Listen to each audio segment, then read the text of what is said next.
Hello, it's Emily. Welcome back to my channel, and today I am going to be doing my March reading wrap up. Now in the month of March, I did read 17 books. However, I did not complete my required TBR, and I think I only read like one book on that, though I did start two of the others, but we're not going to worry about that because I was in a reading slump and I moved, if you can't tell by the new location.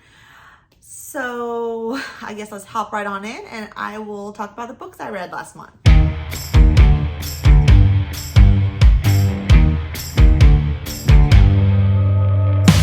One of the first books I completed in the month of March was Warbreaker by Brandon Sanderson. I gave this one 5 stars, which pretty much all of his books I do give 5 stars.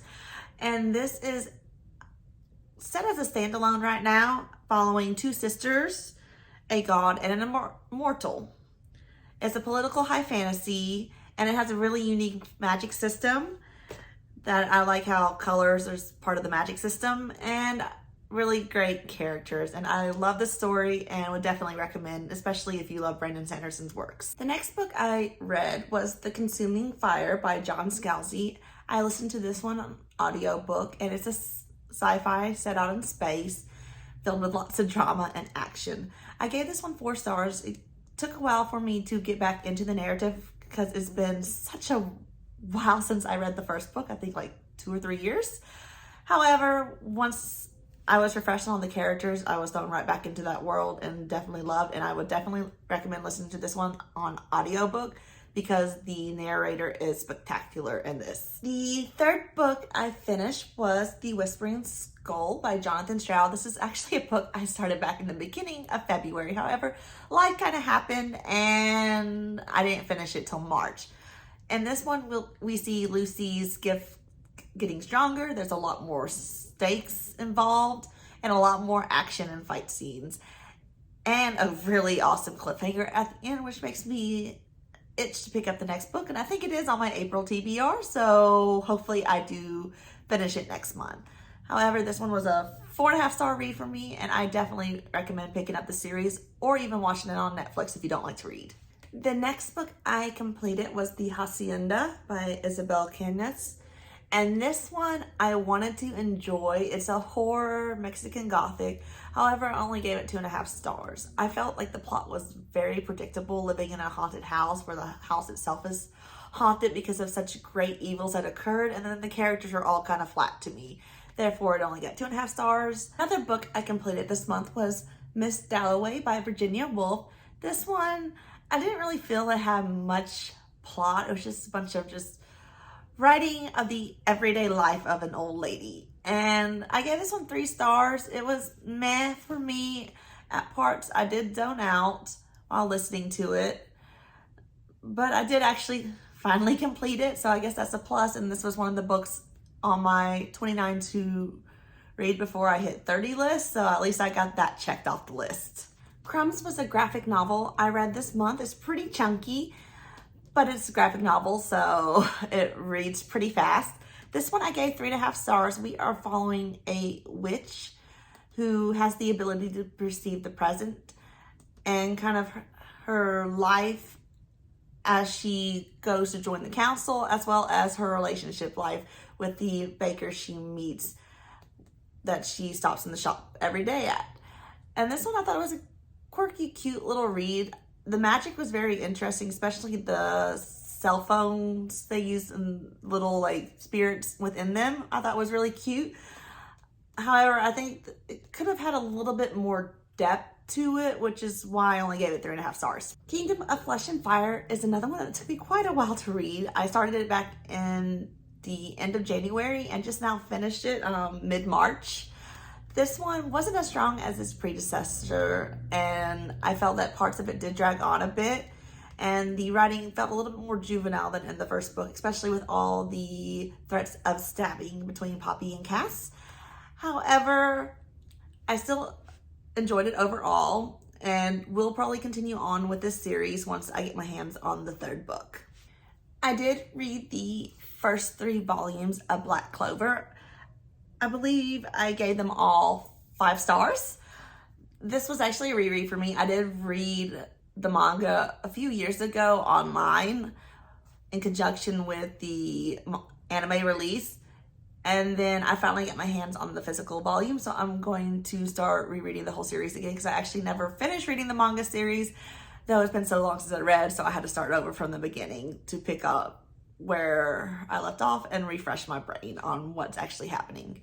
I finally completed The Hidden Palace by Helene Wecker. This is a continuation of the Golem and Jenny. I loved the Golem and Jenny back when I read it several years ago. However, I felt this one just wasn't as strong, and I didn't really care much for what was going on with the characters as much as I did in the first one, especially with all these different characters introduced that we were following, and didn't really see much of the Golem and Jenny as much because we were following the side characters more, which kind of bored me.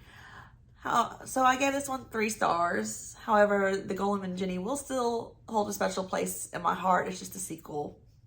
Well, probably will not.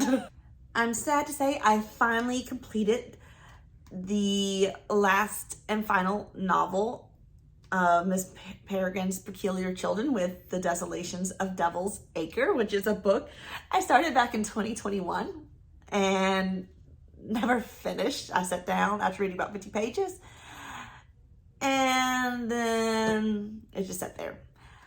This, I did give 4 stars.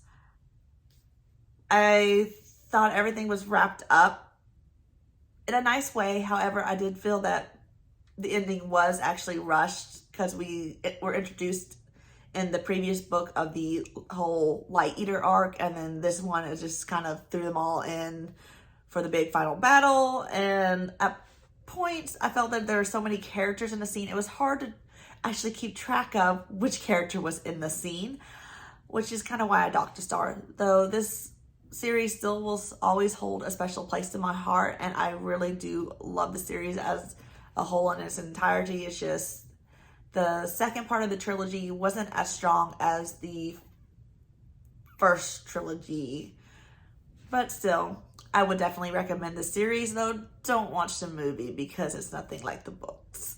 I continued on with reading the Pokemon Adventures series with volume 4. This one I gave 3 stars. Of course, we get more new characters that we're following, and in this one they are chasing down some legendary Pokemon. So, you know, same old, it's just a nostalgic series I'm reading just for fun and doesn't really have much to take away from it. But I would definitely recommend, especially for younger kids, because this is geared towards more that age. And it really is a cute series to read.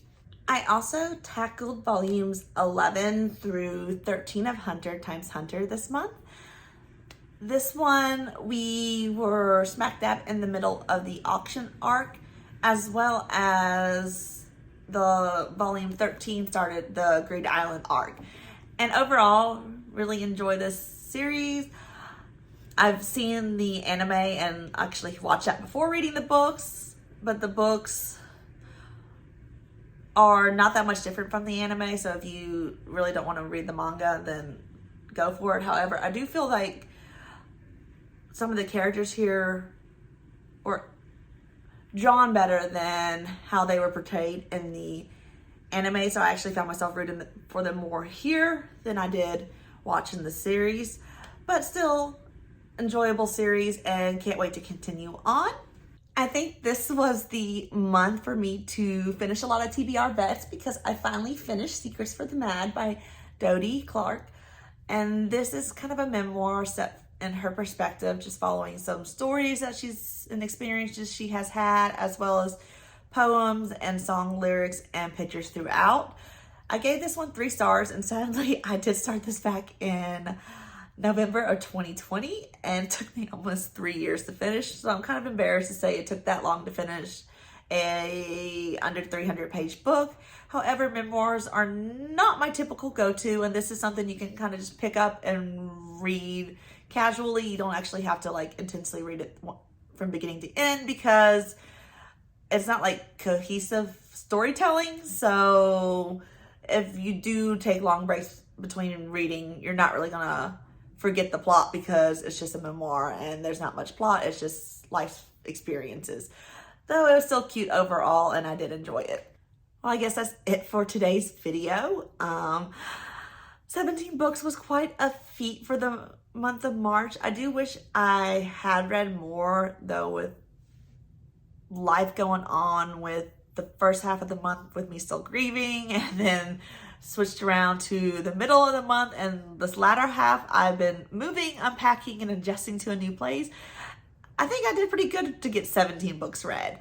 Hopefully in the month of April, I actually complete my required TBR, as well as many more books, because I do have a lot on my TBR I need to read. However, I won't be buying many books at this point in time because with moving, I'm broke now. So that will give me ample opportunity to get some of those TBR vets read that have been sitting on my shelves forever.